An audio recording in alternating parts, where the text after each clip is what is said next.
Olá, queridos. Eu quero compartilhar com vocês o texto que se encontra na primeira carta de Pedro, capítulo 1. Nós faremos a leitura dos versos 23 e também o 25, que diz: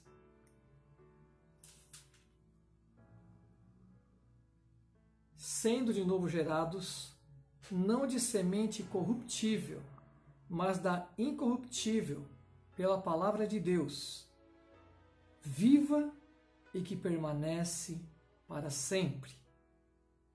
Mas a palavra do Senhor permanece para sempre. Versículo 25. E esta é a palavra que entre vós foi evangelizada. Que Deus abençoe assim a sua palavra. O apóstolo Pedro começa a sua primeira carta observando os privilégios espirituais de seus leitores, que tinham sido purificados através da obediência à verdade. Esses cristãos tinham renascido espiritualmente através da palavra de Deus descrita por Pedro como uma semente incorruptível. Normalmente, uma semente plantada, ela apodrecerá quando a planta germinar.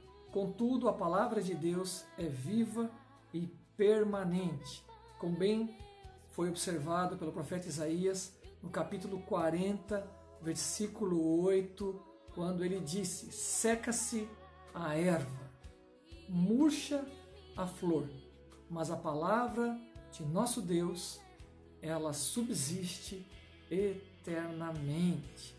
Diante dessas verdades, eu queria pensar com vocês o porquê a palavra de Deus vive e quando ela se torna viva na minha vida e também na sua vida, quando ela se torna viva em nossas vidas.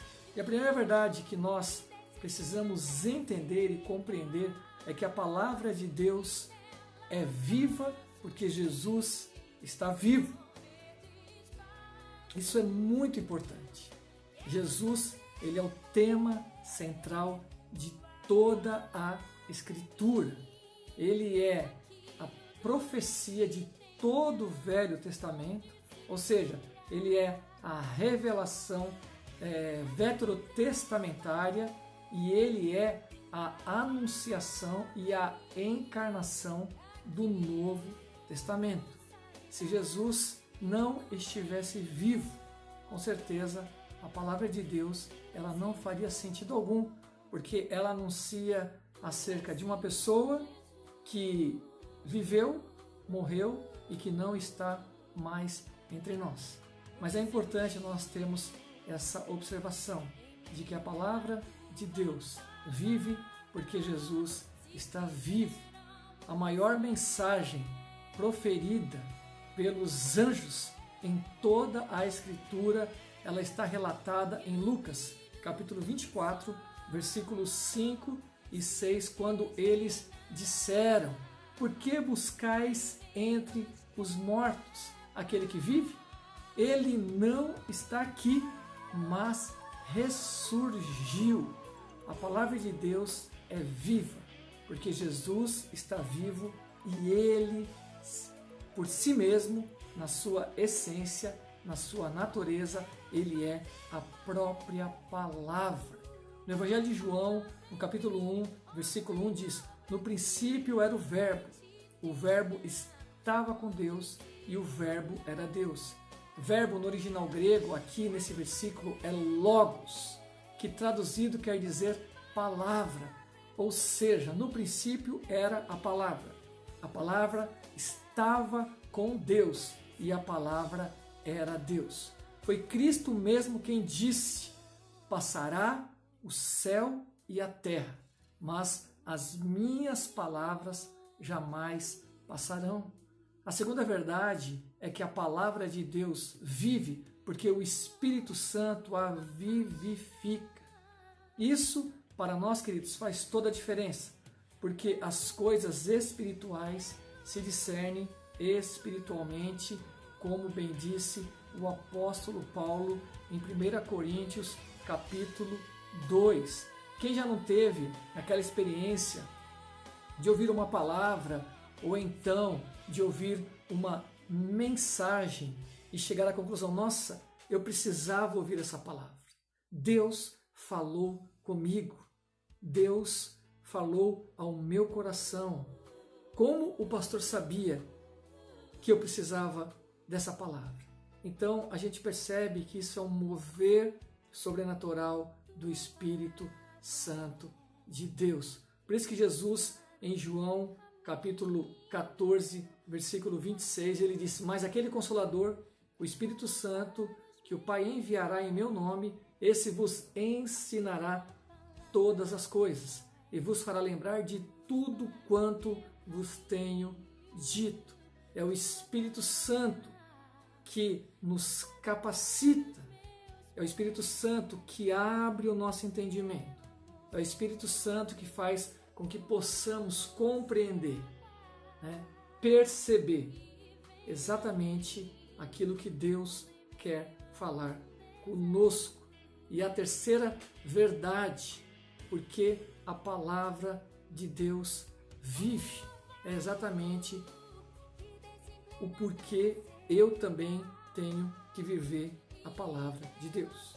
A palavra de Deus vive porque eu tenho que viver a palavra de Deus. Isso tem a ver com a minha vida, isso tem a ver com a minha história, isso tem a ver com o meu testemunho. Nós precisamos entender de que existe um chamado, de que existe uma missão, de que existe algo que nós precisamos fazer para Deus.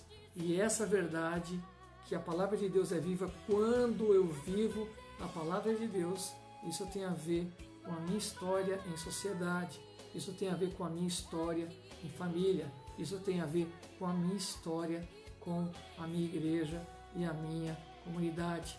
Nos versículos 25 desse texto, o apóstolo Pedro, ele diz que a regeneração é aquilo que faz parte da vida dos crentes, dos cristãos. E essa regeneração aconteceu através da palavra.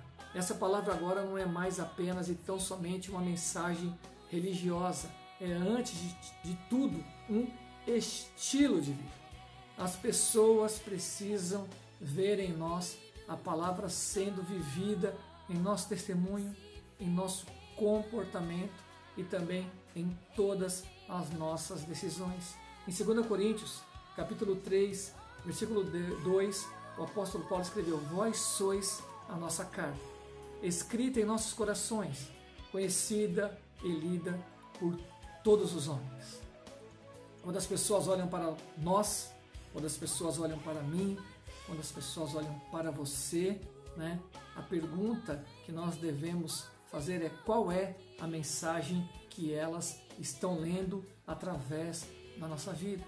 Quando elas olham para o nosso Facebook, para o nosso Instagram, para o nosso Twitter, e agora está na moda o TikTok, enfim, as redes sociais de uma forma geral, principalmente agora em tempos de isolamento social, qual é a mensagem que estamos passando? Será que aquilo que nós estamos propagando é exatamente aquilo que Deus gostaria de ver em nós? Será que a nossa mensagem tem chegado aos corações daqueles que estão do outro lado? Então, essas três verdades, o porquê a palavra de Deus vive, elas precisam estar intrínsecas na nossa mente e no nosso coração. A palavra de Deus é viva, a palavra de Deus vive, primeiro, porque Jesus Cristo está vivo e Ele é a própria palavra. Segunda verdade, a palavra de Deus vive porque o Espírito Santo de Deus a dinamiza, Ele a vivifica, Ele a potencializa, Ele abre os meus olhos espirituais, Ele abre os meus ouvidos espirituais para que quando eu estiver em sintonia para quando eu estiver em meditação, para quando eu estiver lendo a palavra de Deus, aquilo que eu estou lendo se faz compreensível à minha mente e ao meu coração. E isso é obra do Espírito Santo. E por fim, a palavra de Deus vive quando eu vivo a palavra de Deus. Eu sou uma carta viva, você também é uma carta viva. E que as pessoas, quando nos olharem, possam ler em nós a história de Jesus Cristo e possam receber as boas novas de salvação. Que Deus os abençoe em nome de Jesus.